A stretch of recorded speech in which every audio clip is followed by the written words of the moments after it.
Olá, amigos, sejam bem-vindos a mais um vídeo do meu canal. Eu sou Lucas Knaip e vamos falar sobre o Mundial de Clubes. Fluminense e Borussia Dortmund avançam às oitavas de final do Mundial de Clubes, no grupo que eu presumo ser o E, né? Posso estar falando abobrinha aqui, mas a verdade é que, assim, né, um grupo que não foi lá um dos mais chamativos em termos de nível de jogo, né? A gente teve um Dortmund que encantou muito pouco, né? Não é um super time de futebol, né?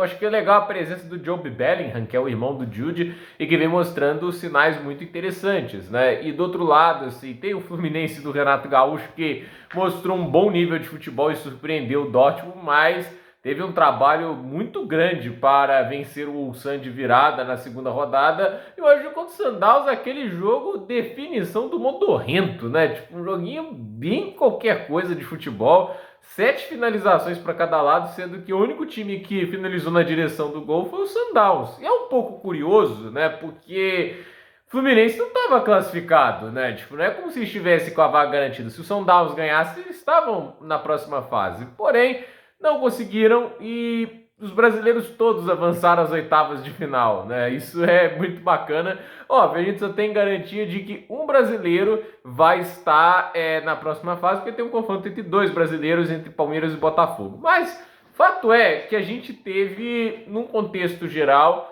um resultado muito satisfatório para o futebol de nosso país. E vamos ver quem que o Fluminense vai enfrentar, que isso vai ser decidido hoje à noite. Pode ser Monterrey, Inter de Milão, River Plate. Uma coisa é fato, precisa jogar mais bola do que jogou hoje, né? Tipo, o Fluminense, eu acho que ele impressionou pela maneira que foi enfrentar o Dortmund, mas mostrou fragilidades contra o Ulsan, e o jogo de hoje eu achei a intensidade muito baixa, né? Tipo, pelo menos quando se trata ali da questão ofensiva, né? Eu acho que o Sundowns também, né, tá longe de ser a equipe mais intimidadora, embora jogue um futebol organizado dentro das limitações que eles têm, né? Tipo, eles até deram um trabalho ok pro Borussia Dortmund, não foi um jogo tão tranquilo, inclusive o Dortmund que venceu por 4-3, uma coisa assim. Então, assim, eu acho que esse grupo, o Fluminense poderia até ter passado em primeiro, inclusive passaria em primeiro, acho que se ganhasse do Sundowns hoje, né? Mas a verdade é que, assim, faltou o Fluminense buscar isso. Me parece que o Renato Gaúcho jogou no seguinte pressuposto, né? Eu posso garantir minha vaga às oitavas se eu não correr tantos riscos hoje. Eu acho que foi o que o Fluminense fez. O Fluminense tentou evitar correr grandes riscos e isso veio em um time que ofensivamente não ofereceu tanto perigo quanto a gente imaginava, ainda mais comparado às outras duas partidas. Estiveram muito mais ousadia ofensiva contra um Borussia Dortmund do que tiveram hoje contra o Sundowns. Jogaram com o regulamento embaixo do braço.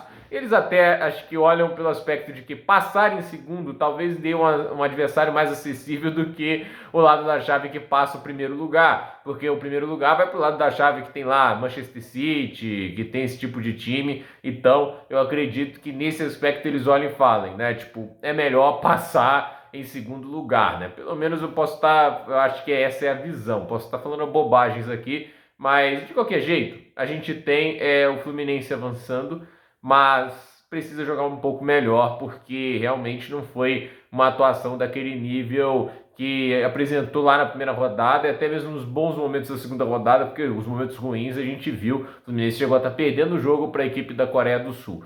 Agora, o Dortmund, né? Eu já falei aqui, né? Tipo, o Jude Bellingham é legal, tudo isso, mas eu ouso dizer que é um time sem um talento fora da curva, né? O Schlotterbeck talvez seria o maior, né? Mas assim, o Schlotterbeck é bom, né? Não é lá também o melhor zagueiro do mundo. Tipo, não é o Hummels, na época que jogava no Dortmund. Aí é um nível muito diferente.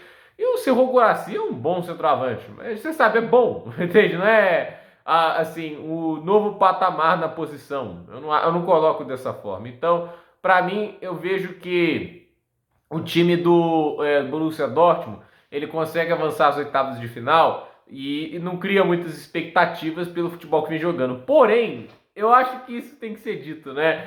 Esse time, quanto menos expectativa você tem, mais longe ele vai numa competição. Vamos lembrar que o Borussia Dortmund, há pouco tempo atrás, conseguiu uma final de Champions League quando ninguém dava isso como assim, uma possibilidade plausível, entende? É o time que, por exemplo, estava lá no grupo da morte da Champions e do nada conseguiu se classificar para a final da Champions. Então a gente pensava que eles não iam nem para a Europa League, que eles iam ficar em último no grupo deles, eles passarem primeiro no grupo da morte, né?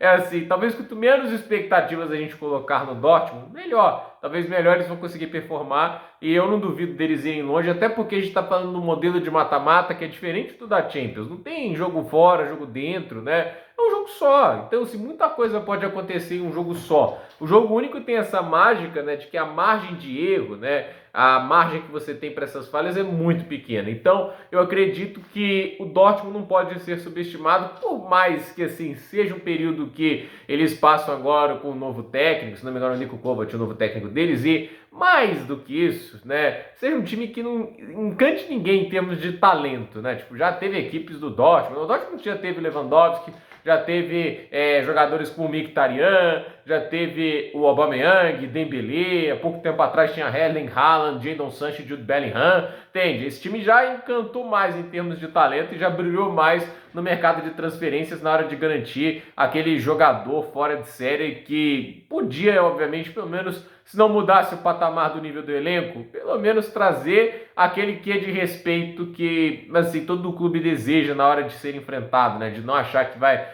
tipo assim, você, tipo, o grupo, o time café com leite do grupo, etc. Mas, como eu disse também, né? Parece que o Dortmund se beneficia de ser o azarão. Quando a gente coloca expectativa, igual foi no time com o Sancho e o Haaland, né? O negócio não andou pra frente, eles pararam nas oitavas da Champions. Então, vai fazer o quê? Então, gente, por esse vídeo é isso. Dúvida nos comentários, deixe seu like, se inscreva no canal, compartilhe esse vídeo e até o próximo vídeo.